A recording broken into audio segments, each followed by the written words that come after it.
မင်္ဂလာပါရှင် Revati တာတော့ပေးရနေကြိုဆိုလိုက်ပါတယ်ဒီနေ့ကျမလုပ်ပေးမယ့် reading လေးကကြတော့ ပိုင်း reading လေးဖြစ်ပါတယ်ရှင်ဘာဖြစ်လို့လဲဆိုတော့ဟိုနေ့ကကြတော့ collective reading လေးကိုလုပ်ပေးခဲ့တယ်ဒီနေ့ကြတော့တည်တည်ချာချာကိုယ့်ရဲ့ energy နဲ့ကိုင်းညီရဲ့ပေါ့နော်ပိုင်းလေးကိုရွှေ့ပြီးတော့ဒီနေ့ကြည့်ပေးမှာပဲဖြစ်ပါတယ်ဒီနေ့ကြည့်ပေးမယ့် reading လေးရဲ့ခေါင်းစဉ်ကတော့တစ်ဖက်သူကကိုစီကိုပြန်လာလိမ့်မလားကိုချင်းရတဲ့သူတစ်ဖက်သူကကိုစီကိုပြန်လာလိမ့်မလားဆိုတော့ reading လေးပဲဖြစ်ပါတယ်ဒီမှာပေါ့နော်ပိုင်းလေးနှစ်ခုရှိရဲ့ကြောက်ကလေးနှစ်ခုပေါ့နော်ဒီမှာ amethyst ကြောက်ကလေးရဲ့ခရမ်းဆွဲလေးရဲ့ဒီက rose quartz တူရောင်ကြောက်ကလေးရဲ့ပေါ့နော်နှစ်မျိုးရှိရဲ့ဒီထဲမှာနှစ်ခုတည်းကနေကိုနှစ်သက်တဲ့ပိုင်းလေးတစ်ခုကိုရွေးချယ်ပါကြောက်ကလေးတစ်ခုကိုဒီမှာပါရှင်ခရမ်းဆွဲကြောက်ကလေးပါဒီမှာကကြတော့နံပါတ်1ကခရင်ဆွဲကြောက်ကလေးပါနံပါတ်2က rose quartz တူရောင်ကြောက်ကလေးပဲဖြစ်ပါတယ်အခုရွေးချယ်ဖို့အတွက်ကိုနည်းနည်းလေးတွေ့ဝင်နေသေးရဆိုရင်လည်းဗီဒီယိုလေးကိုခဏရပ်ထားပြီးတော့ရွေးချယ်လို့ရပါတယ်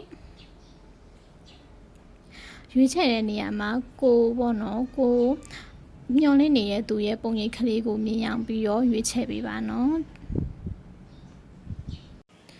ဒီမှာပေါ့နော်ခရင်ဆွဲကြောက်ကလေးကိုရွေးချယ်ထားတဲ့သူတွေအတွက်တစ်ဖက်သူကပြန်လာမလားဆိုရင်တော့အရန်ကိုပျော်ရွှင်စရာကောင်းလောက်အောင်တစ်ဖက်သူကပြန်လာပါမယ်ရှင်ဒီမှာပေါ့နော်သက်ဆန်းကက်ကလေးကလေးလုံးဝကိုချစ်တင်ပေါ်ပေါ်လေးဖြစ်နေရဆိုတော့လေတစ်ဖက်သူကကိုစီကိုကျင်းသေးပေါင်းပြန်လာမယ်ဆိုတာကိုပြနေပါတယ်ကိုကလည်းသူနဲ့ကိုနဲ့ပျော်ရွှင်ရတယ်relationship ကိုတည်ဆောက်နိုင်ပါလိမ့်မယ်ဒီမှာပါပေါ့နော်သက်ဆန်းကက်ရဲ့ဒီမှာလေးတန်း organ ဆိုတာကလေးလုံးဝပေါ့နော် relationship တွေအတွက်ဆိုရင်လေလုံးဝကိုစိတ်ချမ်းသာစရာကောင်းတဲ့ပျော်ရွှင်စရာကောင်းတဲ့ကက်ကလေးပေါ့နော်ဒီမှာဆိုရင်ပြီးတော့ the emperor ကလည်းကြာတယ် the emperor ဆိုတဲ့အတွက်ကြောင့်မို့ဒီ relationship ကိုဒီလိုမျိုးအဆင်ပြေအောင်လုပ်ဆောင်နိုင်ဆိုရင်လည်းကို့မှာအပြေးအဝရှိရပေါ့နော်ဒီ relationship ကိုတကယ်လို့များပေါ့နော်ဒီ relationship မှာကိုဒီယောက်ျားလေးဖြစ်ခဲ့ရင်ကိုအခုကြည့်နေတဲ့သူတွေကယောက်ျားလေးဆိုရင်ကိုက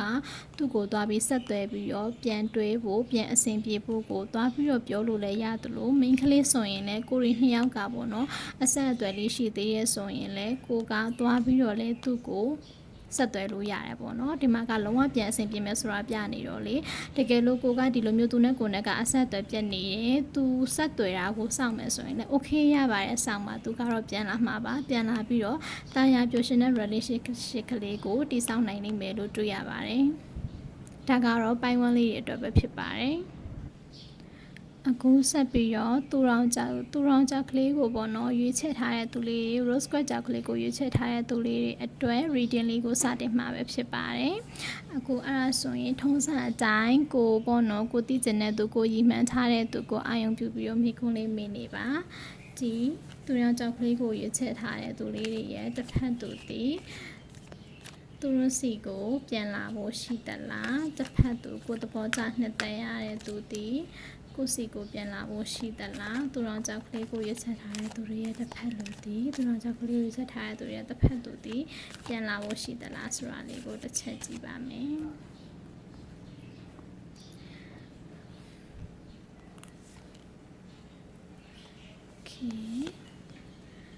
Okay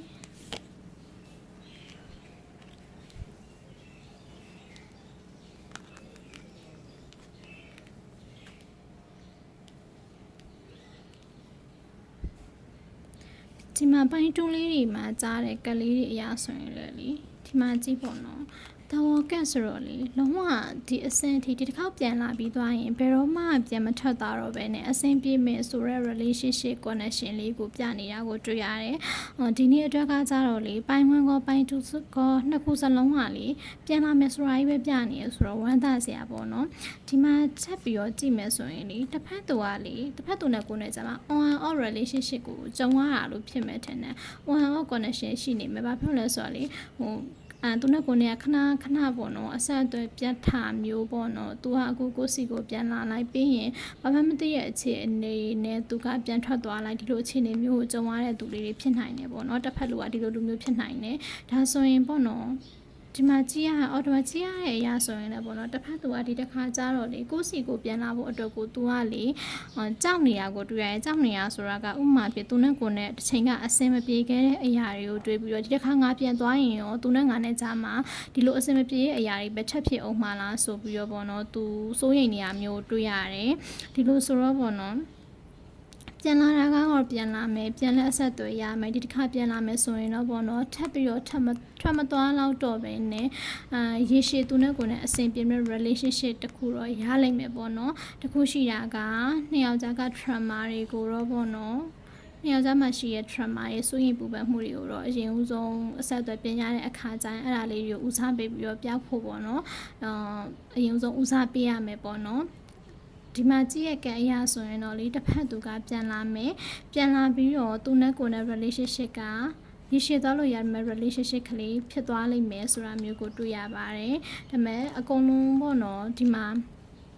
အခြေပိုင်းလေးကိုရွေးထားတဲ့သူတွေအနေနဲ့လေတစ်ဖက်သူနဲ့ကိုယ်နဲ့ကြားက